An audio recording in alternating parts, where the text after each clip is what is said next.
I hadn't planned on staying at the office that late. As a woman living a 45-minute drive from work, I never liked staying late, especially knowing I'd have to drive alone at night. But, well, work has a way of piling up.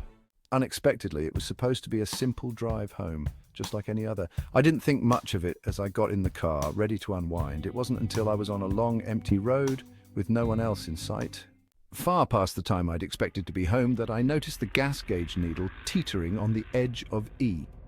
That's when I realized my mistake. Why hadn't I checked the gas before I left? In front of me, the road stretched on endlessly, with dense woods hugging it from both sides. I knew there wasn't a gas station for miles ahead, and my chances of running out of fuel were going up by the minute. The darkness pressed in. My headlights were the only source of illumination as the radio crackled with static. I reached out to adjust the dial, desperate for some background noise, something to make the isolation less suffocating.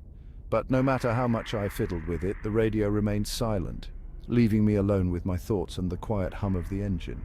And then, as if on cue, the car gave a violent shudder. I clenched the steering wheel, praying the car wouldn't stop. But it was no use. The engine sputtered once, twice, and then died altogether. The momentum carried me a few more yards before I came to a stop on the side of the road. The silence was even more oppressive now that the engine was off. "Great," I muttered, leaning back in my seat. This wasn't how I envisioned my night ending. Stranded in the middle of nowhere, no cell signal, no gas, and no one around to help. I fumbled for my phone, looking at the screen. No bars, of course. I sat there for a while, debating my next move. I could start walking, but the road was dark and I'd walk miles before finding a gas station. Besides, what if someone drove by while I was gone? I didn't want to leave my car vulnerable, so I waited, hanging on to the slightest bit of hope that another car would come by. It had to, right? This was still technically a main road, even if it didn't look like it. The minutes stretched on, just me and the distant chirping of crickets. I looked at the rearview mirror, nothing. I squinted into the darkness ahead, still nothing. Just when I was about to give up and resign myself to a long, uncomfortable night, a flicker of light caught my eye. Headlights. My heart leaped with hope as a car came into view, its lights growing brighter as it approached. I could make out the outline of an older model sedan, its paint faded and chipping. I leaned forward, watching as it slowed, then came to a stop just a few feet behind my car. I was overwhelmed with relief. Finally, someone had stopped to help. The driver's door opened and a man stepped out. He was tall, his footsteps were slow as he approached, and for a moment I felt a strange unease settle in my chest, but I pushed it aside. After all, I needed help. I rolled down my window just a crack, enough to hear him, but not enough to give him full access to my car. "Hey, thanks for stopping." "I ran out of gas and my phone's got no signal," I said. The man stopped beside my window. His smile seemed friendly enough. "No problem," he said, his voice gravelly. "I can give you a ride to the nearest gas station." I hesitated. The way he said it, there was something too eager in his tone, too insistent. "That's okay," I replied, still trying to keep things light. "I think I'll wait here and flag someone down. I don't want to leave my car." His smile faded, replaced by a look of irritation. "You won't get anyone else out here this late," he said. "Come on, I'll take you. It's not far." Again, that insistence. I forced myself to stay calm. "Really, I appreciate it, but I'd rather wait." The man's expression darkened. "It's not safe out here," his tone hardening. "You're better off coming with me." My gut instinct was practically screaming at me to keep the window up, to keep him out. I looked around, hoping for another car, a sign of anyone else, but there was nothing. Just me and this man. "I'll be fine," I said, a little more firmly this time. "Thanks for stopping, though." For a moment he didn't move. He just stood there, staring at me, his eyes cold and calculating. I could feel my heart hammering in my chest. And then, without warning, he reached for the door handle. I reacted on instinct, hitting the lock button just as his hand made contact with the door. The sound of the locks clicking into place seemed to snap. Something in him, and he banged on the window hard enough to make the glass rattle. "Open the door," he demanded, his voice low and menacing now. "I'm trying to help you." I shook my head, inching away from the window, my hands trembling as I fumbled for my phone. Still no signal. "Go away," I shouted, but he didn't leave. Instead, he started circling the car, his fingers tapping on the windows as he moved, his breath fogging the glass. I could hear him muttering something under his breath, though I couldn't make out the words. I shrank down in my seat, praying that someone else would come by, that another car would show up, or that the man would get bored and leave. But he didn't. He kept circling, his fingers trailing over the windows. I squeezed my eyes shut, trying to think, what could I do? I couldn't just sit here, but I also couldn't get out. I was trapped, and he knew it. That's what he wanted. He was enjoying this, seeing me scared, seeing me helpless, and then, as if the universe had heard my desperate plea, headlights appeared in the distance. They were faint at first, just a speck of light on the horizon, but they were getting closer. I turned in my seat, craning my neck to see. The man saw them too. He stopped circling the car. For a moment, I thought he might try to stop the other car, wave them down, but instead he froze, his expression shifting from anger to something more cautious. The other car was getting closer now, its headlights flooding the road. The man took a step back, then another, and just like that, he turned and hurried back to his sedan, slamming the door shut. Within seconds, he was gone, speeding down the road. The other car slowed as it approached, the driver rolling down the window to ask if I needed help. It was a family. I nodded, unable to speak, still shaken from the encounter. They shared their mobile data with me so I could get in touch with a tow truck. As I sat there waiting for the tow, I kept looking down the road, expecting to see that man's car reappear, but he was gone and I was safe. It's been years since that night, but I've never forgotten the look in that man's eyes, the way he circulated the car like I was his prey. I've never run out of gas since then. I make sure my tank is full before I go anywhere, and I keep my doors locked even in broad daylight. We've been driving for hours, heading back home after a week-long vacation trip in another state. The company we had were the headlights of occasional cars passing by, going in the opposite direction. It was eerie how quiet everything felt once night settled in. I had planned to stop and refuel before it got too late, but somehow we'd lost track of time. The GPS told us the next gas station wasn't for another 30 miles and the fuel gauge was already dangerously low. We were in the middle of nowhere, the kind of stretch of highway that seemed to go on forever without any sign of life. Just empty fields and long stretches of trees. Diana, my girlfriend, sat in the passenger seat staring out of the window. "We'll make it, right?" she asked. I could feel that she was a little concerned. "Yeah, we should be fine," I said, trying to sound confident, even though I wasn't so sure. The needle on the gas gauge had dipped into the red. "We'll make it," but 10 minutes later, the car sputtered and slowed. The gas had run out. I pulled over to the side of the road, staring at the dashboard like I could somehow will the car to keep going. It was pitch black now, the kind of dark where you can't even see your hand in front of your face. "We're out of gas," I said, trying to keep calm. Diana sighed, pulling out her phone. "Let's call for help." I reached for mine, but there was no signal. Same here, no service. We sat there in the car for a while, contemplating our options. We could wait and hope someone would stop, or we could try walking. But the GPS said the next gas station was still 25 miles away, and walking along a highway at night didn't seem like a safe bet. Then I spotted something up ahead on the side of the road, a rest stop, old and weathered, the kind you barely notice during the day and avoid at night. It looked abandoned, but it was our best shot at finding a place to wait until morning, or at least see if we could get a signal. "Let's push it," I said. "We can get the car closer to the rest stop and stay the night in the car." Diana didn't look thrilled, but with no other choice, we got out and started pushing. The car was heavy and the cold night air wasn't helping, but we managed to get it to the abandoned rest stop. The place looked even worse up close. The windows were cracked, the paint peeling off the walls, and the few lights that still worked flickered erratically. It was a scene straight out of a horror movie. "This place gives me the creeps," Diana muttered, shivering as she pulled her jacket tighter around her. "It's just for the night," I reassured her, though I wasn't entirely convinced myself. We locked ourselves in the car, hoping to settle in for the night. It wasn't comfortable, but at least we were out of the cold. The car felt like a fragile cocoon against the vast emptiness. Outside, I kept telling myself we were safe inside, but there was something unsettling about the complete isolation. The rest stop stood in the distance, dark and foreboding, while we sat huddled in the car with no idea what the night would bring. Hours passed, but neither of us could sleep. The car windows fogged up from our breath, obscuring our view of the outside. I wiped a small circle on the glass to peek out, but it didn't help much, just darkness with the dim silhouette of the rest stop barely visible.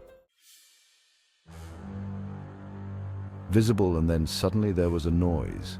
At first it was faint but unmistakable, footsteps too close for comfort. I shot Diana a look. "Do you hear that?"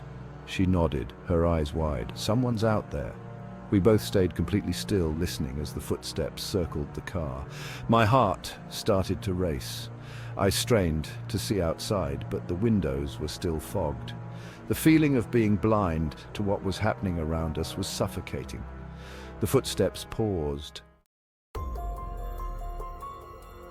near the back of the car, and then the handle on the back door jiggled. Someone was trying to get inside. Diana gasped, gripping my arm tightly. "What do we do?" "Lock the doors," I whispered, even though I already knew they were locked. My hands fumbled with the lock button, double-checking that everything was secure.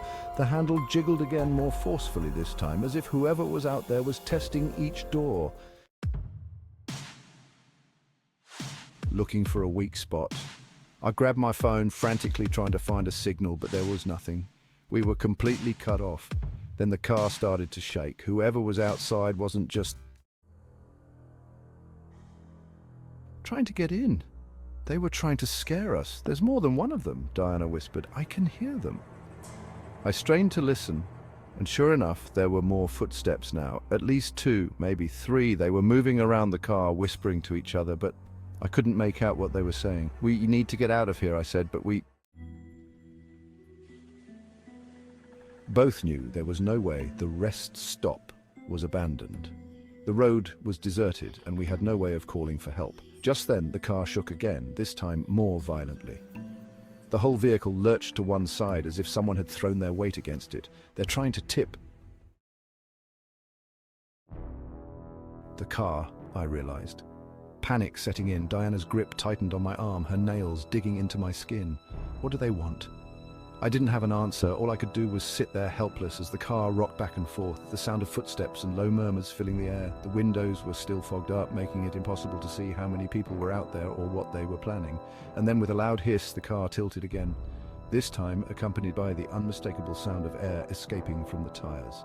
"They're flattening the tires," I said, my voice shaking. "We're trapped." Diana's eyes filled with terror, and I could feel my own fear rising to the surface. We were sitting ducks,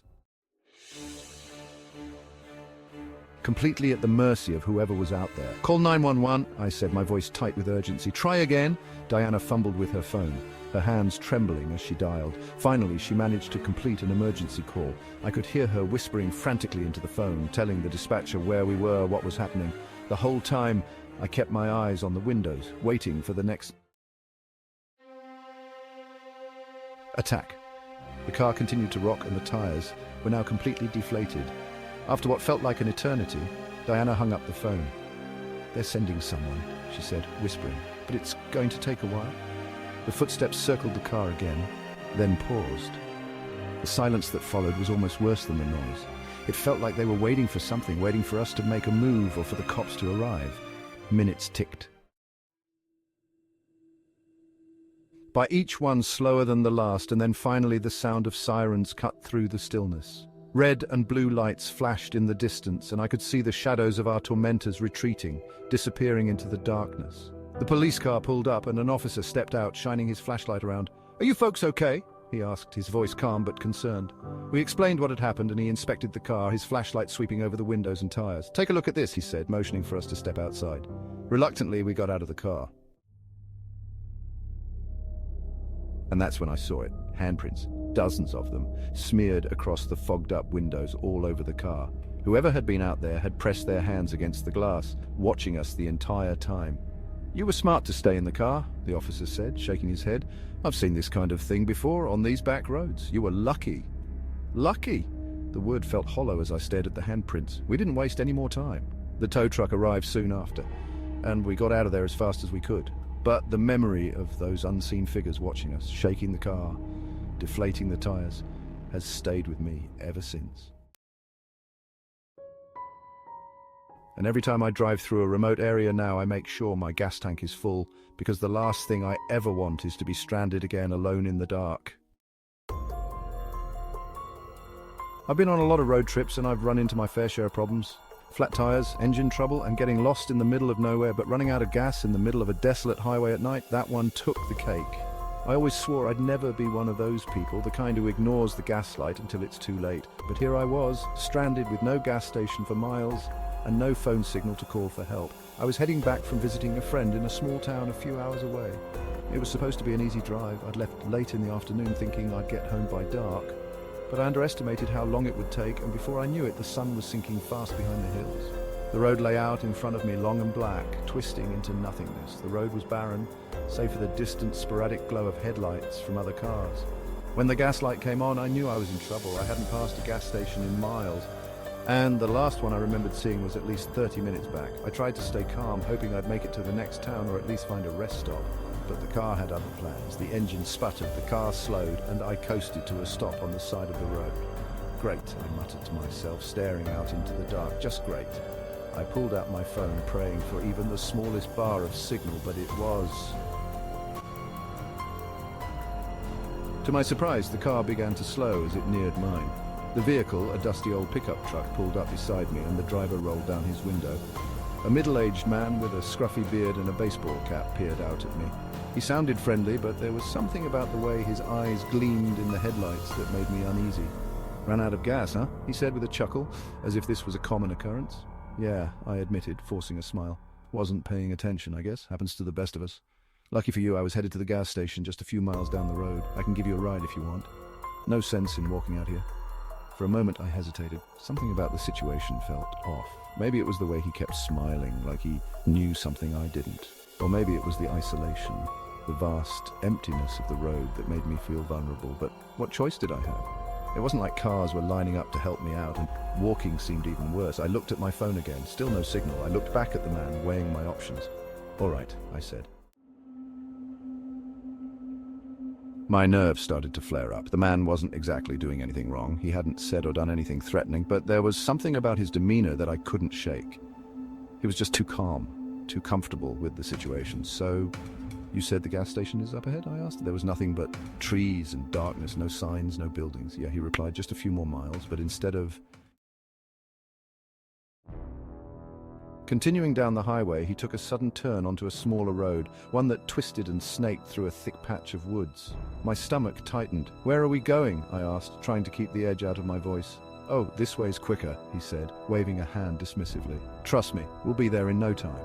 The further we drove, the worse it got. The road was barely visible now, like just a dirt path cutting through the trees, and the truck's headlights barely illuminated the way ahead. I felt the panic rising in my chest. "Look, I really appreciate the help," I said, my voice firmer now, "but I think I'll just head back to the main road.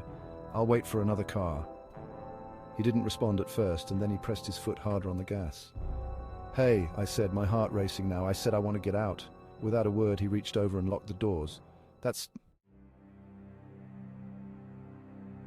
when it hit me. This wasn't just some helpful stranger. I'd gotten into the truck with someone who had no intention of taking me to a gas station.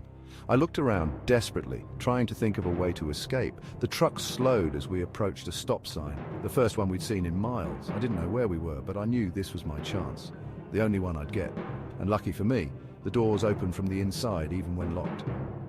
As soon as the truck came to a stop, I reached for the door handle and yanked it open. He shouted something, angry, but I didn't stop to listen. I jumped out of the truck, hitting the ground hard and rolling into the dirt. My legs were shaking as I scrambled to my feet and took off running down the road. Behind me, I heard the truck's tire screeching as he tried to turn around, but I didn't look back. I just ran as fast as I could. The trees whipped by in a blur and the road felt like it would never end, but I kept going. I couldn't stop. Eventually, I spotted headlights in the distance.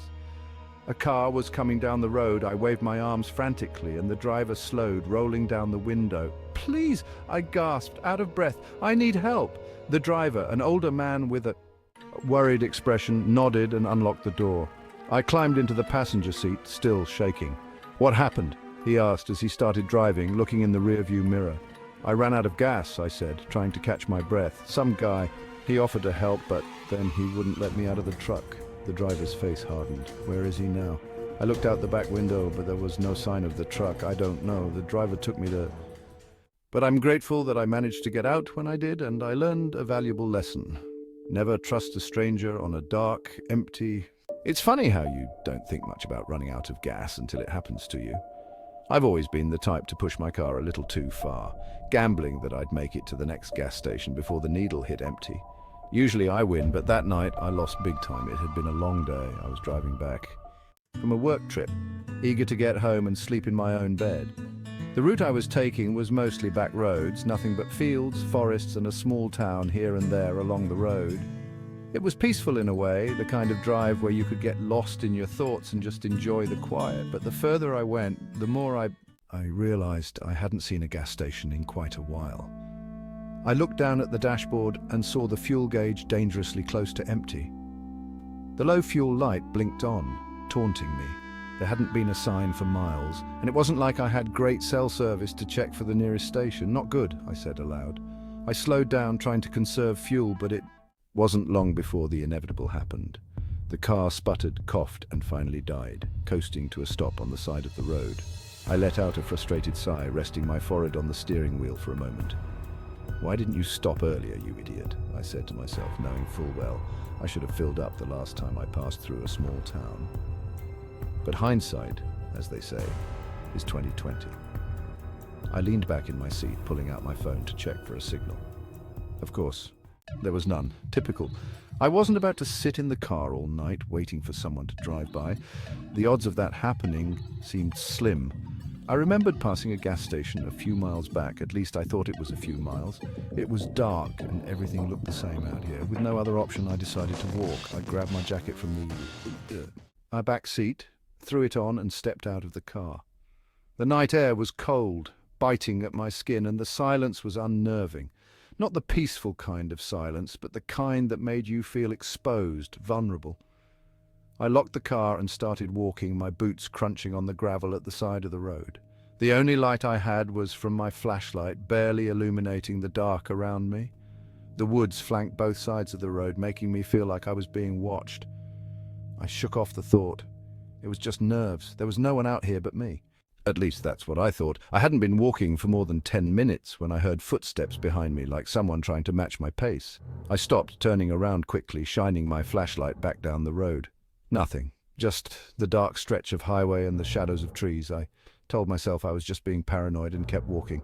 But the footsteps started again. I stopped again, whipping around. That's when I saw him.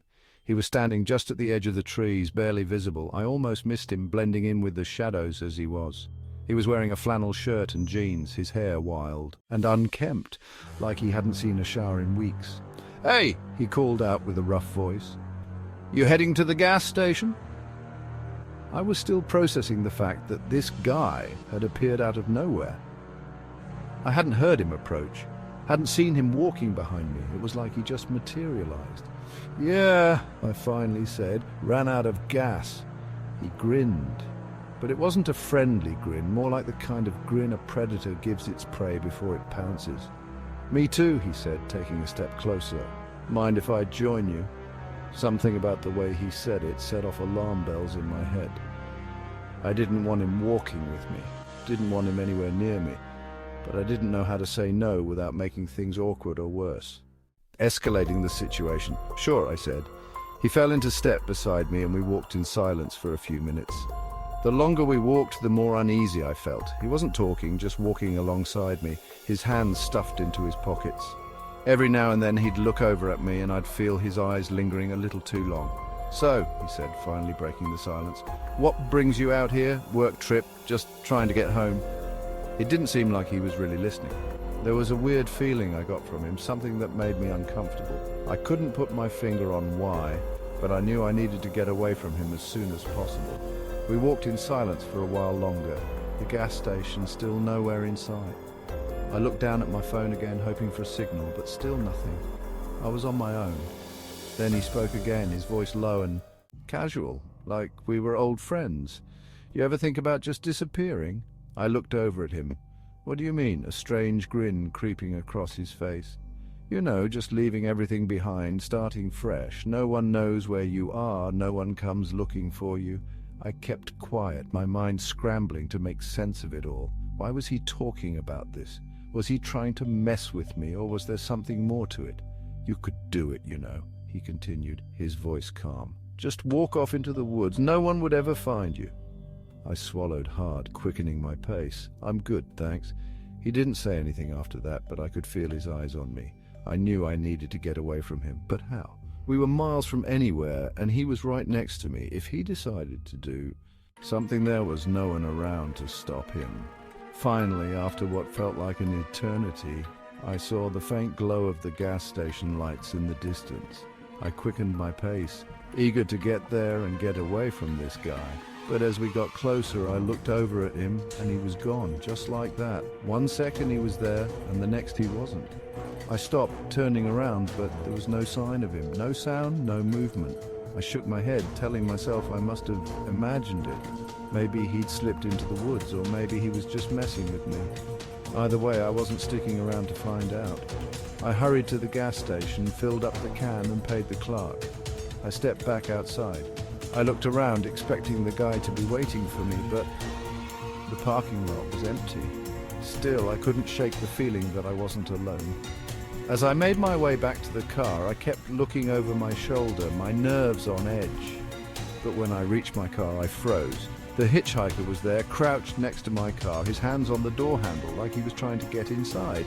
"Hey!" I shouted. He looked up at me, his face blank and expressionless. For a moment, neither of us moved. Then he stood up and started walking back down the road, disappearing into the darkness.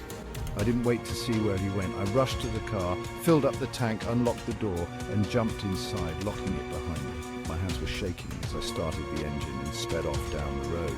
I didn't ease up on the gas until I was long past the station. The hitchhiker was nowhere in sight, but my nerves were shot. Every dark shape along the road made me twitch with anxiety. In the end, it's not just running out of gas that puts you in danger. It's who you meet along the way. If these gas gone wrong stories gave you chills, make sure you're fueled up for more. Don't forget to hit that like button and subscribe so you do not miss the next creepy stories. Have you ever experienced something like this? Drop your story in the comments. I want to hear all about it. Stay safe out there. Thanks for watching, and I'll see you in the next nightmare.